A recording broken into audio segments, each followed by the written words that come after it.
Hey, it's been a while. I've been uninspired and busy with life. But I was given a suggestion to make a video for Thanksgiving, so I did. Like many a holiday, Thanksgiving can be difficult if you are autistic due to sensory and social difficulty. I was looking up articles and anecdotes about it yesterday, but they were all either by Autism Speaks, and I only found one I liked, and it was about children because autistic adults do not exist!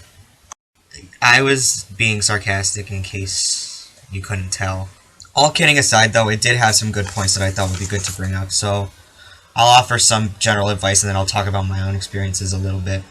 So, if you're wondering if I have any advice on how to accommodate your family members that are autistic, I say yes, I do. Number 1, do not force them to touch you.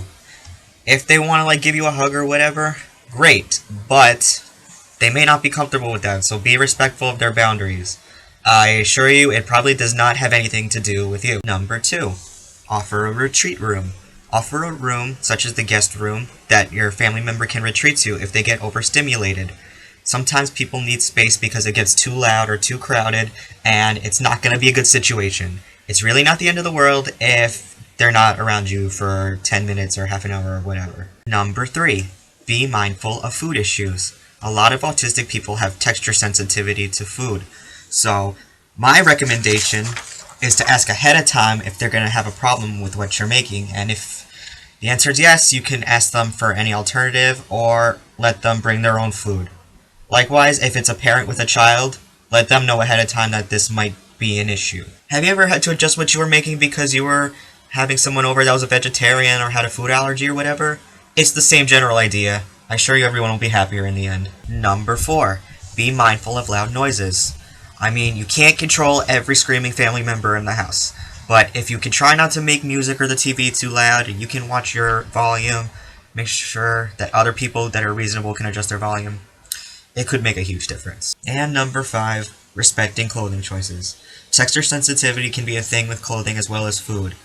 Are you really gonna die because somebody didn't dress up like they're going to a job interview? Doubt it. So, just respect that.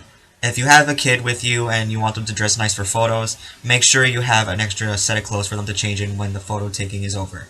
So that's basically my 2 cents in general, but I'll talk about my Thanksgiving a little bit. I have a pretty small family. Some years it'll just be me, mom, dad, my sister, and my aunt. And other years we'll throw in the cousins and the friends and stuff too. If it comes to a lot of people, then I got earplugs. Lots of earplugs. My mom buys them for me almost compulsively. But honestly, the best earplugs that work for me are just toilet paper. And my dad says as an added bonus, if it doesn't work, I can always just put my head in the toilet and flush. My parents truly get me. I'm lucky that my family has mostly the same political views, so we don't really get into nasty arguments with that.